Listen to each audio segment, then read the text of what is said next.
One key area that coaches might like to think about in terms of mental framework and training is this area of confidence. I think it's possibly one of the most important elements of high levels of performance, because we can do the training, we can put ideas into people's head, but as we've mentioned, when pressure kicks in, things change. And the best players are likely to perform at a high level if they are confident, if they feel good about themselves. So one of the key things a coach has to do is create an environment where people feel confident.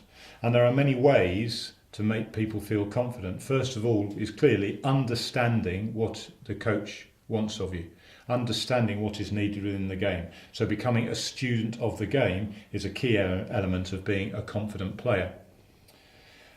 Then it's the way in which we create the environment about that player that makes them feel good about themselves. And one key thing to think about is the way in which we give feedback, particularly on the positive. It's very easy as a coach to pick out the low-hanging fruit, those things players didn't do well.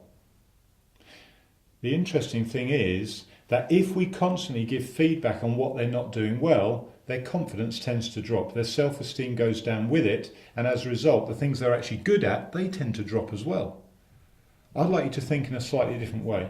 When you're giving feedback, when you're giving coaching, try to identify the positive, try and look for those things they're really good at and get them even better at those things. After all, you probably picked them for what they're good at, not for what they're not so good at.